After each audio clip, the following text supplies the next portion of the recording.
Hello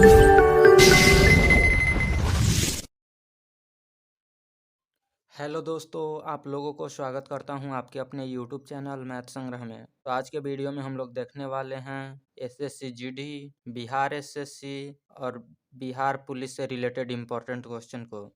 तो चलिए आज के वीडियो को शुरू करते हैं।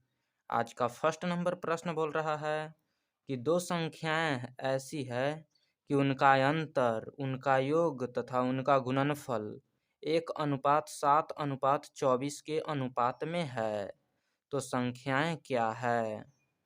तो इस तरह के प्रश्न रहे तो सबसे पहले यहाँ पर दिया हुआ है दो गो संख्या मान लेंगे। तो संख्या मान लेते हैं ए बी, पहली संख्या ए, दूसरी संख्या बी। अब कह रहा है दो संख्याएं है और उनका अंतर दिया हुआ है, अंतर, तो अंतर ए माइनस बी हो जाएगा। फिर बोलता है उनका योग, योग कहेगा तो ए प्लस बी, योग मतलब जोड़ होता है, ए प्लस बी हो गया।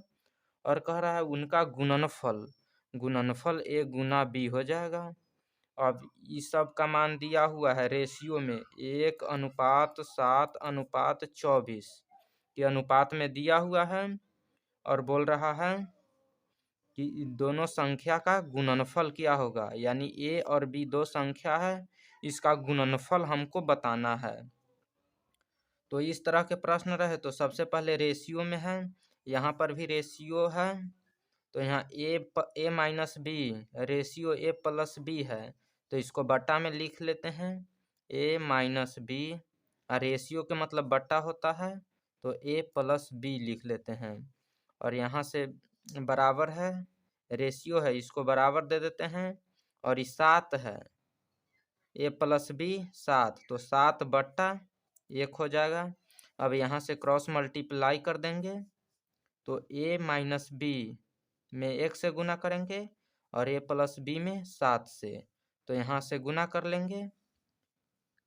तो ए प्लस बी में 7 से, तो 7a प्लस 7b हो जाएगा, बराबर इधर a माइनस बी रह जाएगा। ये a इस तरफ आएगा तो इस तरफ प्लस में, इस तरफ आएगा तो माइनस में हो जाएगा, यानी 7a में से a घटेगा तो 6a बचेगा, बराबर यहाँ 7b इधर प्लस में है, उस तरफ जाएगा तो माइनस में, तो माइनस में 7b और माइनस b, तो माइनस 8b हो जाएगा। अब यहाँ से a/b हो जाएगा -8/6। अब यहाँ से इसी को काट लेंगे, तो यहाँ 4 हो जाएगा, यहाँ 3 हो जाएगा, यानी इसी को लिख सकते हैं a/b बराबर 4/3। यहाँ माइनस नहीं लिया जाता है, तो यहाँ सिर्फ हो जाएगा 4/3। यही करेक्ट आंसर हो जाएगा, जो कि ऑप्शन नंबर ए में दिया हुआ है। तो चलिए अब हम लोग नेक्स्ट क्वेश्चन को देख लेते हैं।